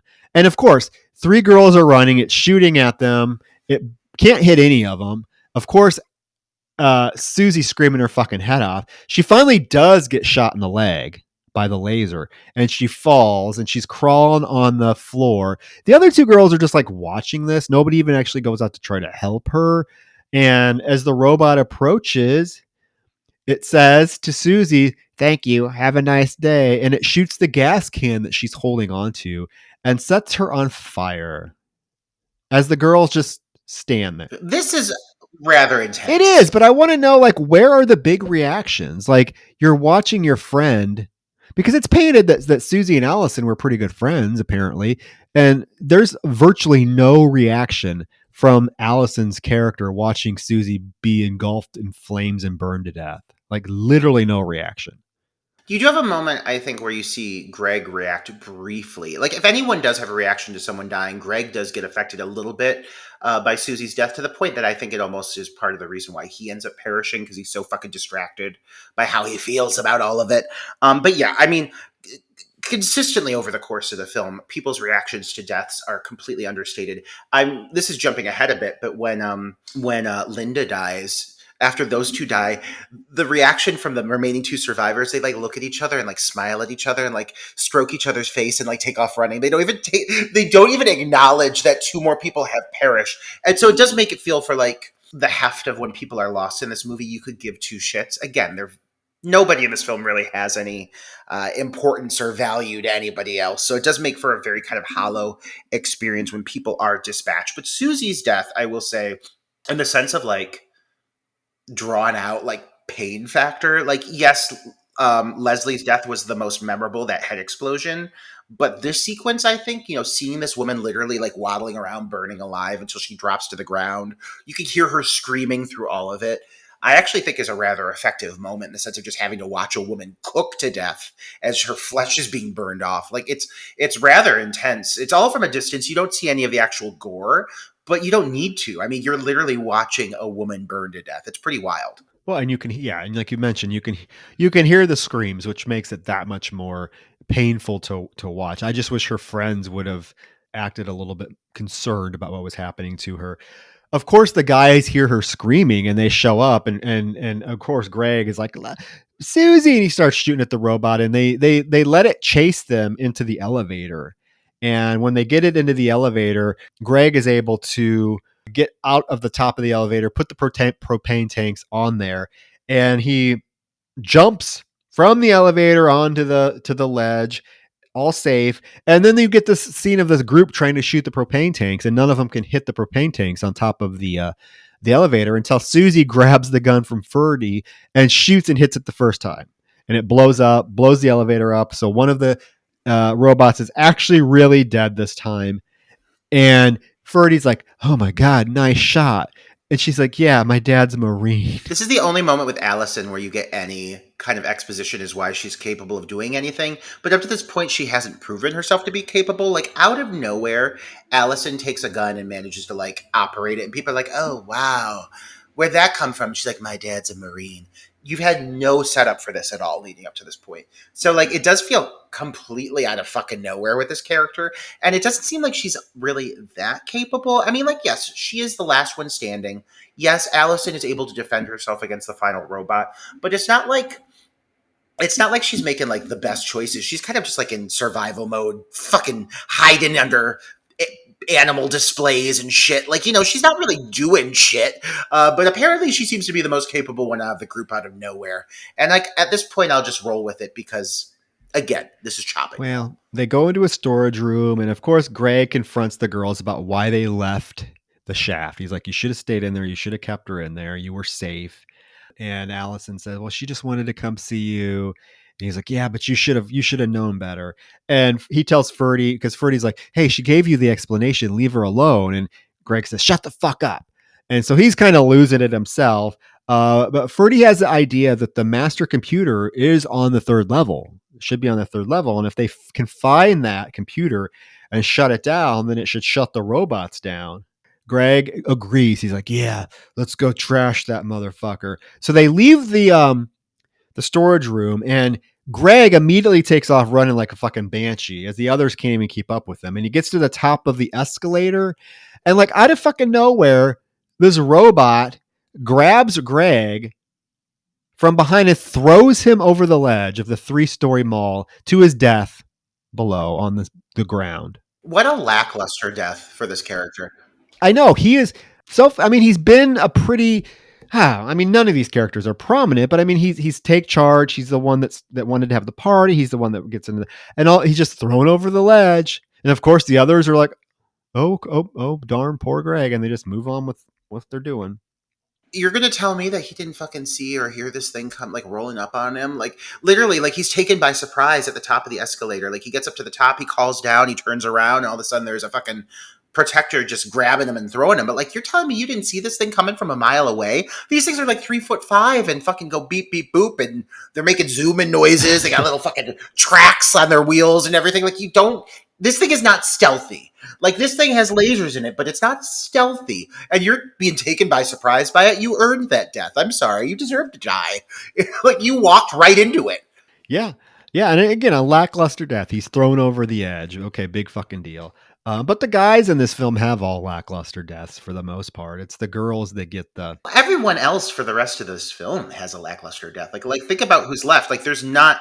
We've had the two big kills, which are Leslie and Susie's. Those are the two standouts. Everybody else moving forward are honestly comedic. Like this death was really like out of fucking nowhere, and it feels like a waste. And now pretty soon you're gonna have two more deaths that feel very disposable. And then the other one's a fake out. Yeah, they so the remaining four take off running. They get into another store as the robots give chase. And there is a moment where Allison gets shot in the arm. But they are in this store behind the metal door, feeling they're safe. But we do see that the robots are lasering their way through the door. And Allison at this moment, for some fucking reason, I don't know what the motivation for her character to do. She wants to split up. She's like, maybe we should split up. And of course, Ferdy shoots it down right away. He's like, that's a dumb idea. Of course it is. Why would you want to split up? I don't know. But they do stay in the store for a bit until the robots finally laser their way through. And Allison sees store mannequins, and she's like, if they want targets, let's give them targets. So they set up some mannequins at the front of the store, and they hide behind them, and they have a shootout with the robots. I've been working with a lot of mannequins on the set of Meat, and this almost gave me some PTSD because I literally had a set piece of mannequins for 3 days straight, and they're just haunting me. They're haunting my nightmares. So yeah, all these fucking mannequins lined up. They've got this whole like kind of shooting range thing where I think they're trying to kind of like distract the protectors into shooting what is the reflection of the glass so that the laser shoots back at them. Obviously, that's the goal here. It does not go as planned. I will say that. Several people do die here. It seems like a pretty poorly executed plan. Though I will say that the people that are about to perish, I do not think deserve this lame of a death. This is so stupid. These two deaths are so fucking stupid.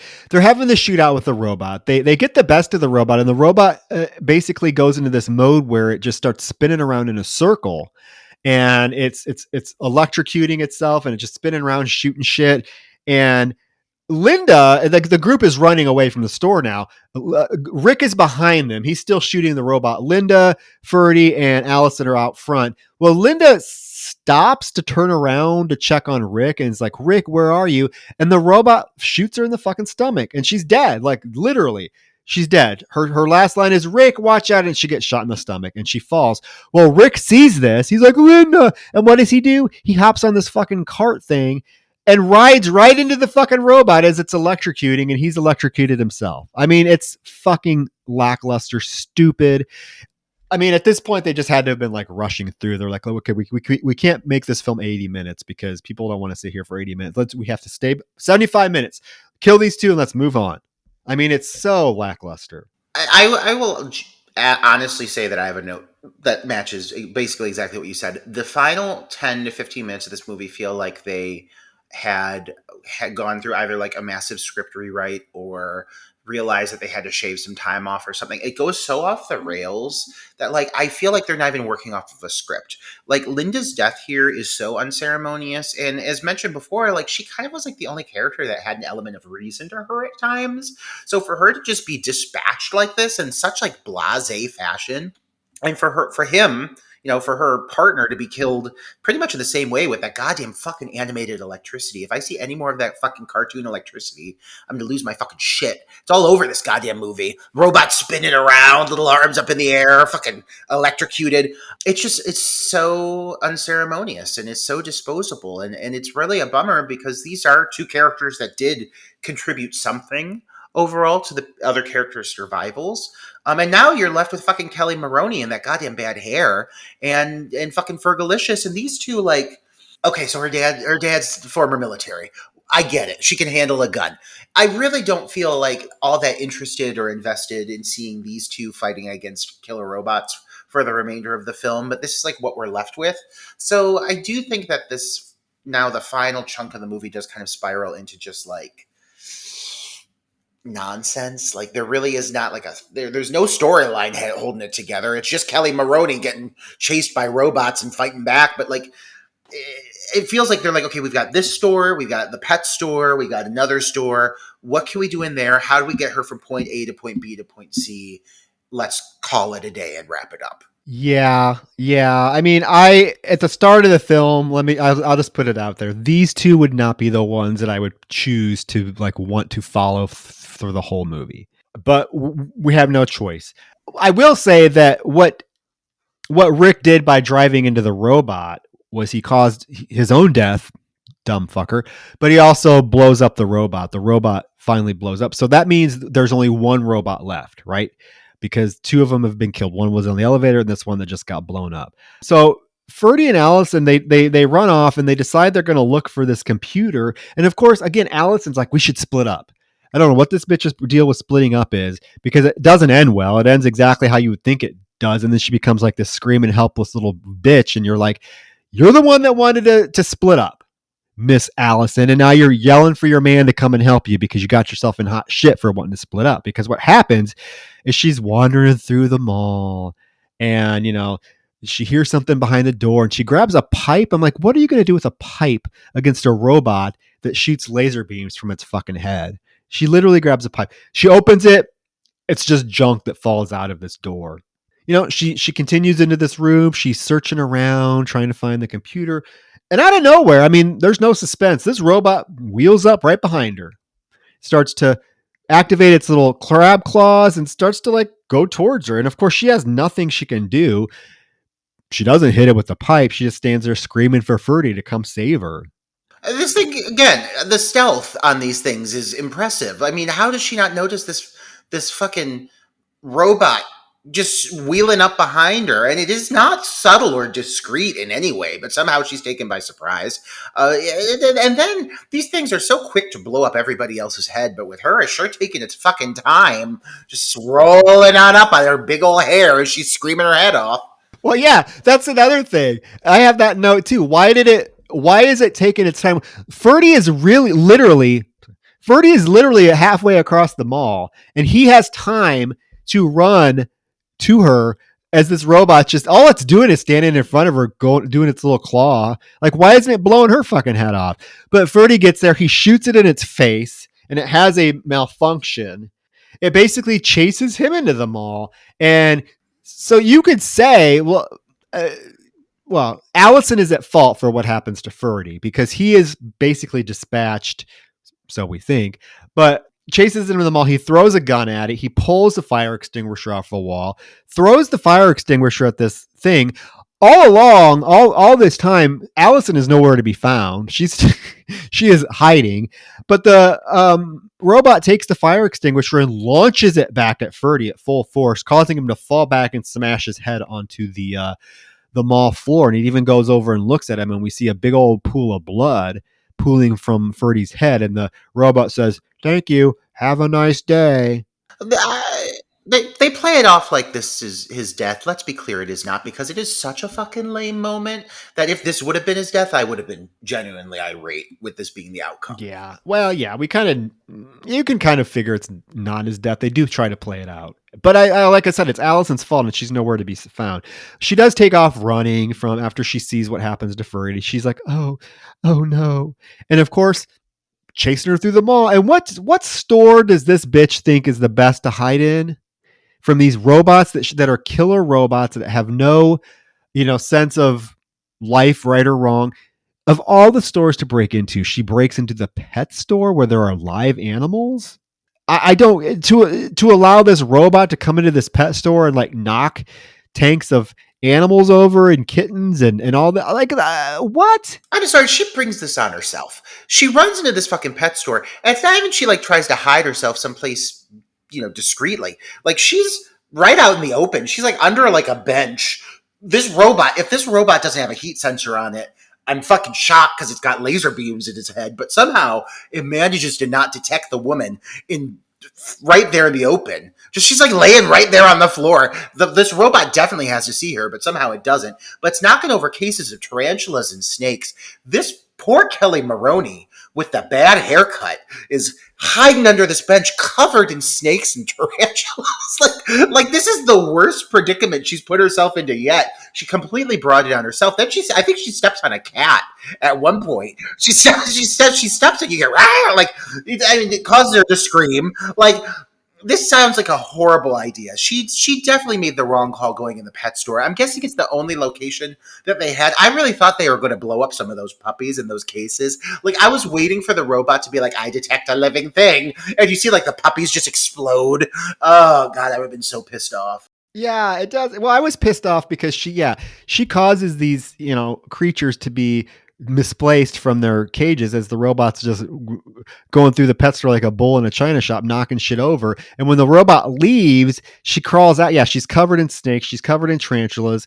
I'm sorry. I get it. You don't like spiders, whatever, but these things were not hurting you. They were minding their own business until you decided to, bust in to hide. But I don't know if you noticed, but when she gets up out of from under the shelf, she actually steps on and crushes one of the tarantulas. And I'm like, you fucking bitch. Does she really step on one of the tarantulas? Yeah, you hear it go, you hear it crunch under her foot. I'm like, why would you? No, Kelli Maroney. I know. I'm like, you bitch. Like, you literally could have left that thing alone. But she gets out of the pet store. Yeah, and she's walking through a kitten like jumps out and scares her. She takes off running and the robot's chasing her. And she finds that it is a good idea to hide by literally climbing over the edge of the third story and hanging onto the banister. Even though if you notice, like there is like this encircled, I don't know if you want to call it like a help desk thing that looks like it's completely surrounded by, it's a round cubicle. It's like 3 feet away from her. That all she had to do is crawl behind there and hide, but she finds it's easier to hang over the ledge of the banister. And of course, what ends up happening is she loses her grip because this thing is, the robot's there, it's not leaving, and she falls onto a tent below. This woman would have died from that drop. I mean, she plummets. Like, she falls like a sack of potatoes. I'd say 3 stories. And you're not telling me that goddamn fucking tent is breaking her fall. It's breaking her back. Yeah. Well, she lands on like, it looks like it's a guitar case or something hard. Well, she has to crawl. She's crawling away and she realizes there's something in her pants and she takes it out and we see it's a flare because when they were in that shop, when they got the gasoline cans for the Molotov cocktails, she saw a display of flares and she took one and put it in her pants. Well, she sees it and she sees she's in front of the paint store. So what does she do? She gets up. I don't know how easy this would be, Roger, but they make it look pretty easy. She's able to bust the glass door of the paint with her body. But she walks through. She doesn't even take a running start. She like braces herself and she steps through a plate glass door. I was like, holy shit, is this woman made of steel? That's not how this thing works. Also, she's got that goddamn flare that's the size of a baby's arm, discreetly hidden in her brassiere. The length of the movie. How do you forget that? That thing is so big. But okay. But yeah, that glass door sequence. Like, come on. How thin is that? How thin is that glass? Is it like tissue paper? She literally she pulls her shirt over her head. To pretend, just like walks into it and it shatters. She takes a slow, hesitant step through a glass door and it crumbles around her. But okay, we're at the finale, so I guess we're supposed to just buy it. She gets into the paint shop and she proceeds to open all of the paint cans that she can and just pour a big old puddle of paint in the middle of the store along with primer and everything. She screams like for the robot to come. She's like, come on, you motherfucker. And it literally like breaks through the glass itself and comes right at her, but it gets stuck in the paint. Like it's stuck in the paint. It can't move because the paint is all slimy and it can't move. It's just spinning around. And she leaves the paint store, gets the flare, and she's like, hey, have a nice day, and throws the flare into the paint shop. of course, blowing up the paint store and the robot. The flare blows up on impact. It's not like it starts a fire, the thing starts to burn, and then as it burns, it blows up because like a fuel tank or something. No, no. The flare hits the ground and immediately, without warning, explodes in a ball of fire. Like, again, this is not how these things work. I don't think paint burns like that. But apparently it's a big to do. The thing goes up in flames. Kelli Maroney is laying there just fucking weathered. Oh my God, she's been through so much. She's just laying there hobbling, dragging herself along the floor. It really does feel like this, to be the outcome of how these things are defeated. It really feels like she just pulled this out of her ass. Literally, she did. She pulled that fucking flare right out of her ass cheeks. I mean, that thing was hidden somewhere. I mean, she had to have it up her hoo-hoo-ha. That thing is so big, because I don't know how she was keeping that discreetly hidden. But, yeah, and I guess this is how you defeat the robots. I mean, they're dead now, I guess. They're all dead. The robot's a big pile of junk, and she's on the ground. She sees its little claw arm laying next to her. So its arm has got blown off, and she gets up and she starts limping away in dramatic fashion. When all of a sudden we hear a voice call out, "Hey, nice shot!" And it's Ferdy, and he's up there holding a roll of toilet paper on his. I'm sorry. Did you see the amount of blood that was on the floor? Oh my God, he's definitely about to die from blood loss, but he's standing up there beaming, smiling, and I'd be like, "You motherfucker, you let me get through all of that before you revealed yourself to be alive? Go fuck yourself. You've got guns up there. There's like 500 guns. You guys cleared that gun store out. You couldn't have taken aim from a distance and tried to help me? Oh my God, but no, you're fucking bleeding out on that roll of toilet paper. That roll of toilet paper, by the way, is drenched in blood. Like, he should be dead." But it ends on this like light, positive note. And you know what really shocks me here, Troy, is, I mean, every movie from this era has a moment where like the killer comes back, where you see like, lo and behold, he's still kicking somehow, some way. You're going to tell me in this movie where you have 3 fucking killer robots that you're just gonna like have one of them blow up in flames and that's it? Like, there's no like final hurrah moment. You're not gonna have one of them like come out of the fire, on fire, little claws grabbing and shooting lasers out, one last big hoo-ha before they finally defeat it. Nope, like, everything's fine. Kelli Maroney managed to blow up that fucking robot with paint. And that's it. Like, that's that. And I'm telling you right now, Troy, say what you want to say, Kelli Maroney better be lawyering her ass up, because this girl just was hanging out in a mall without permission, hanging out on private property after hours. She just blew up a pet store. She just blew up a paint shop. I mean, like, half this mall is burning. All these robots. I mean, I know there's problems with the lightning and the robots. That is definitely something that needs to be acknowledged, but she's still going to have quite the case against her for trespassing on private property and causing so much destruction.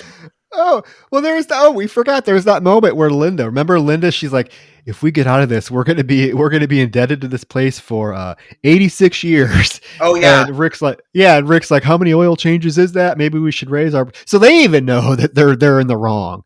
I mean, come on. Yeah, but it ends on a sweet note because they go and hug each other. And yeah, there's no last hurrah. Like, I would have loved to have seen as they were hugging, both of their heads being blown off by the robot that comes. But nope, it ends on a sweet note, and that's it. That is Chopping Mall, folks. Like I said at the beginning, a lean, mean 75-minute machine. This film is quick. I mean, it is quick. The pacing is fast paced. And again, that's a detriment in some respects because of the characters, but it's entertaining as hell. Like, qualms aside, I understand why this film has the following it does. I totally get it. The robots have so much personality. The death scenes are, most of them, well, 2 of them, are fun. But this is a film that it doesn't wear out its welcome. You can pick it apart. We did pick apart some of the stupid things with this film, but at the end of the day, you can just sit back and you're just entertained as fuck. Entertained. And the 80s had that sort of robot moment where we remember Short Circuit with Ali Sheedy. You had this. Oh, I know. We'll be reviewing that one. I mean, it's not even a horror movie, but I fucking love Short Circuit. Johnny Five is alive. So there was this moment in the 80s with robots coming to life, and this is fun. I don't. This film is so fun. I see why. I will always understand why this film has the following that it does, and it has the adoration that it does, because it is just, at the end of the day, I'm just going to say it. It's just stupid fun, and sometimes that's all you need in a horror movie is stupid fun, and this is the definition of stupid fun. Yeah, I mean, let us be clear. This is not a good movie in any regard, but it is a very fun one, and this movie is not going to be winning awards for its script or its performances. But what it is going to do is going to blow up a woman's head right in front of your eyes. I mean, it's going to give you that much right there. And what it's going to do, it's going to burn Barbara Crampton to a fucking crisp, and you're going to watch it. I mean, you're going to get that. You're going to get those little robots with those little arms. Yes. I mean, I'm shocked this did not get a sequel. It is one of the few that did not get a follow-up, and I do feel like there's so much room to expand upon these things. There's so much that is not explored in this script to a severe extreme. I mean, like, there's barely a story. It is threadbare. But somehow, some way, it did not get a sequel. Was this movie, when it came out, was it financially successful? Like, I don't know that much about how it did in the box office. What do you know about it? I don't know. I did this get, yeah, this did get a theatrical release, I think. At least a very small theatrical release. I would assume that it had to make a killing on home video. I see just IMDb here real quick that its budget was 800,000. I don't know how much it made, but that's a small enough budget that I think it probably has made that over on home video rentals and sales probably fivefold, because it is a well-known film, Yeah. Oh yeah. Oh yeah. No, it's definitely a film that has quite a fan base. I mean, that fucking poster with that fucking little robotic arm holding that bag again has no relevance to the actual film whatsoever. It has nothing to do with what happens in it. But yeah, no, I mean this is a title that has a devoted fan base, and yeah, I completely see why. I get it. Like you just said, I get the allure. I get what draws you in. If you want something light that's not going to make you think a lot, if you want to sit down and watch a movie that's going to go by real fast and give you the entertainment factor without any form of thought or effort put into you know trying to figure shit out or explain things, like you just go into this stoned out of your fucking gourd. I mean, you could be so fucking stoned, and this movie would just be the perfect way to pass an hour and 15 minutes. Yeah, and you know what? There was a proposed remake as well. Back in 2011, a company acquired the rights to it, and they intended to remake the film with a supernatural twist. But yeah, nothing's come of. Come on I know. now. You're what? Give me lightning bolts or give me nothing at all. A supernatural twist. Who? Who's Kelli Maroney? Is she possessing the robots?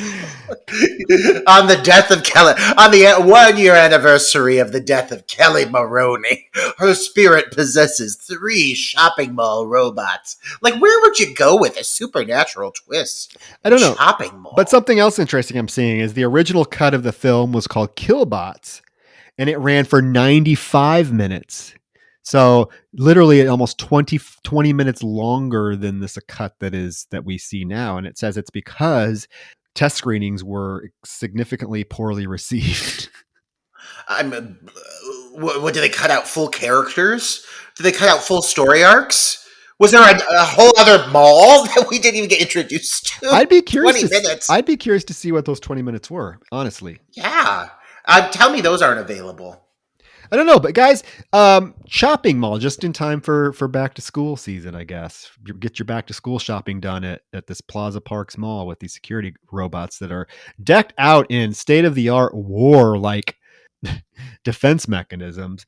But yeah, so I'm glad we covered this, Roger, because I'm going to tell you when we started this podcast 3 fucking years ago now, this was one of the movies that, like, I want to say, like, I kind of wanted to start the podcast to talk about Shopping Mall, because it's just like you said, it's a quintessential like 80s just time capsule. And I'm glad 3 years into our podcast, we're finally getting around to it. I can cross it off my list of films I wanted to cover. But yeah, a blast. Like I said, a blast. Stupid fun.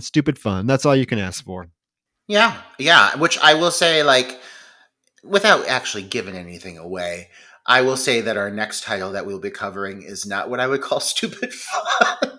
I will say our next title is A, Troy and I getting to dip our toes back into some LGBTQ material because we didn't get to give Pride Month a proper go simply because I was away filming Meat. But we are going to be touching on a title that is very queer and it is certainly thought provoking. I mean, the next title we're going to cover is not what I would call light fare at all. It is definitely something that's going to get your brains probably moving and shaking and make you feel things that Chopping Mall simply could not provoke out of you. It's certainly a divisive film. That is for dang sure. People either really love the film or they really despise the film because of a choice it made with its ending, and that's all I'll say. We'll leave it as a surprise for you. I'm glad we are going to be able to discuss the LGBTQ aspect of the film we're covering next week because Pride Month we started out with Death Drop Gorgeous, and then I ended the month with being able to talk about a hardened lesbian predator in Night School that me and Aaron had a blast discussing that I totally came out of left field for me. But so I'm excited for our next film, guys. So stay tuned. It will be soon. And again, please do us a favor. Check us out on Patreon, patreon.com/Dark Night of the Podcast. 60 episodes, guys. That is probably 110 hours of content that you can sink your teeth into, or give us a 5-star rating on Apple Podcasts. If you enjoy the show and you're a weekly listener, that would help us out quite a bit with getting people to discover the show and whatnot. So, and of course, as always, let us know your thoughts on Chopping Mall.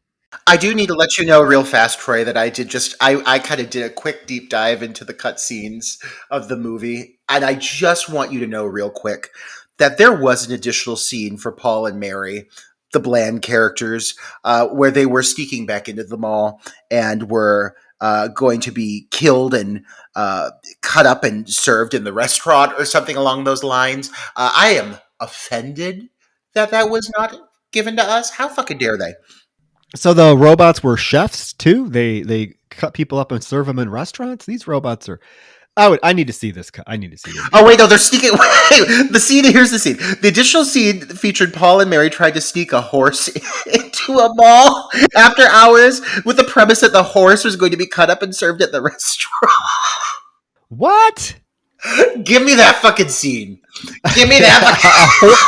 A live horse? I imagine that it's along the lines of The Cell, where the horse is completely split apart. It's like a very graphic scene. Okay, so let me get this straight. They were sneaking a live horse into the restaurant. Here's what I mean. The additional scene was to feature Paul and Mary trying to sneak an old horse into the mall after hours, with the premise being that the horse was going to be cut up and served at their restaurant. The scene was never shot because Roger Corman was not going to shell out money to bring a horse in.